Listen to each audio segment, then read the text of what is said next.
I'm Will from MBUK, and let's jump right into the how and why the hardtail might be dead.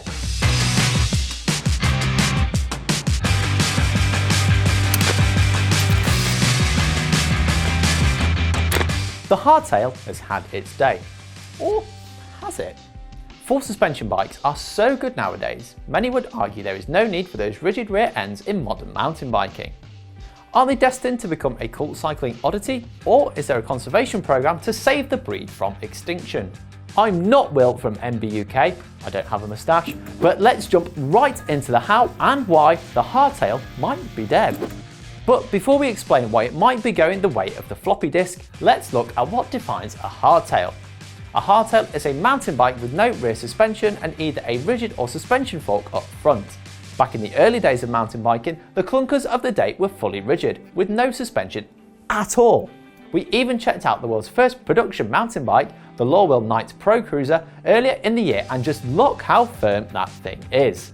If you missed it, be sure to check out that video. Just click up here or follow the link down in the description. Aside from the squish in the tyres and maybe some springs in the saddle, actual working suspension was still a ways off. Suspension forks, like the RockShox RS1, came along first, and then the rise of the full suspension bike began in earnest. Early full suspension designs were weird, wild, wacky, and in many cases were just plain not very good at all. I'm looking at you, URTs and GT-RTS. Riders who wanted lightweight and efficiency would stick to the humble hardtail instead. The simple frame designs were lighter, and the fully rigid connection between pedals and rear wheel meant they transferred every ounce of power into forward motion. Fast forward nearly 3 decades though, and modern full suspension bikes are genuine mechanical marvels. Brands have got the kinematic details such as anti-squat dialed in to make bikes more efficient than they ever have been, while modern shocks are a world away from the simple units of yesteryear. Modern construction techniques means bikes can also be made incredibly light still. You only have to look at some of Danger Holmes' creations to see how light you can go.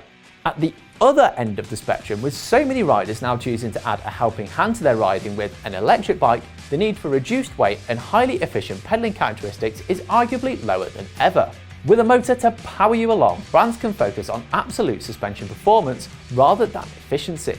Which brings us very neatly to another potential nail in the coffin for the humble hardtail. The trails we all ride in the here and now. Back in the day, mountain bike trails were very different to what they are today.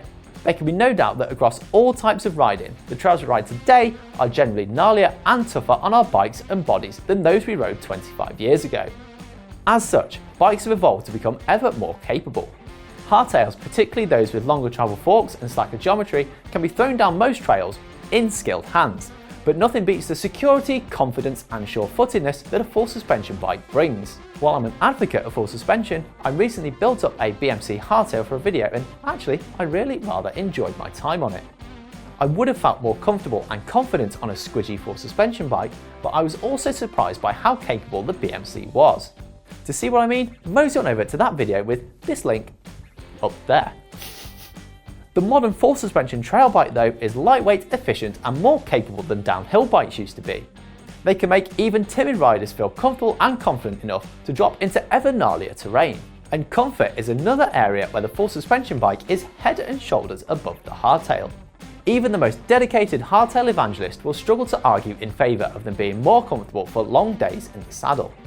The extra bump absorption of a full suspension design irons out the terrain and makes it easier to spend a full day out in the hills. And being able to ride harder for longer is a win in my book. Where the hardtail starts to claw back the game though is in the value stakes. They are, in general, cheaper than full suspension bikes. So if you have less than say £750 or $1,000 to spend on a new bike, it might be better to spend it on a new hardtail than a used full suspension bike. We even tested this earlier this year, pitting Caliber's new £550 rake against a Scottish mountain. In my case though, while the rake handled the terrain well, I didn't come away from it unscathed. The mountain fought the law, and the law didn't win. But never mind that, it's worth checking out anyway, even if it is just to see me in an awful lot of pain. But full suspension bikes are getting both cheaper and, much more importantly, better. Yes, you've long been able to get a full suspension bike for around £1,000 or dollars. but they weren't always the pinnacle of performance. Now brands like Vitus, Boardman, Calibert, Polygon and more are bringing capable budget full suspension bikes to the market. These have thoroughly modern geometry, good suspension and are a great base to build from and upgrade over time if you wish. But what about the argument that hardtails are cheaper and easier to maintain than full suspension bikes? Well, that may still be true, but the fact is modern full suspension bikes are far more reliable than they used to be. A bearing kit is usually less than £100 or dollars, and the tools to remove and fit them are also getting cheaper all the time.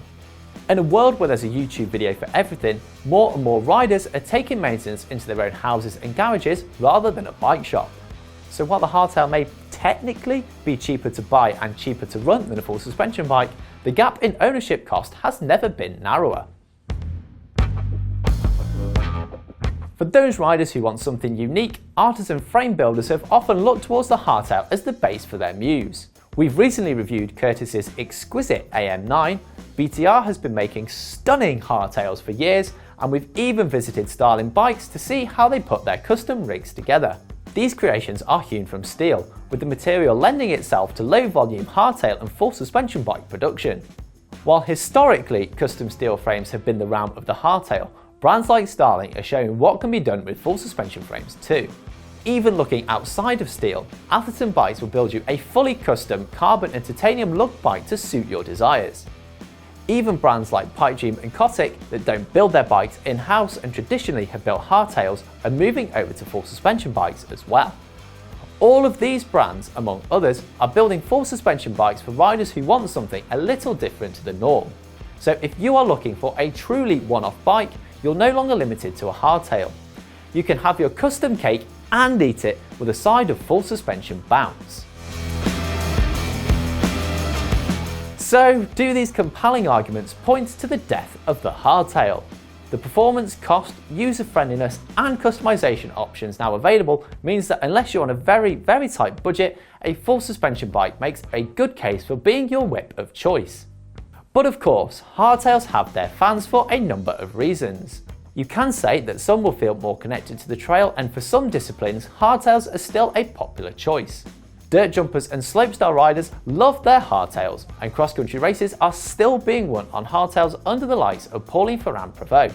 Would you buy a hardtail? Do you own one as your only bike? Why not drop us a little comment down there to let us know your thoughts, and while you're at it, why not check out some more hardtail action with this video? His moustache is genuinely like this big, it's ridiculous.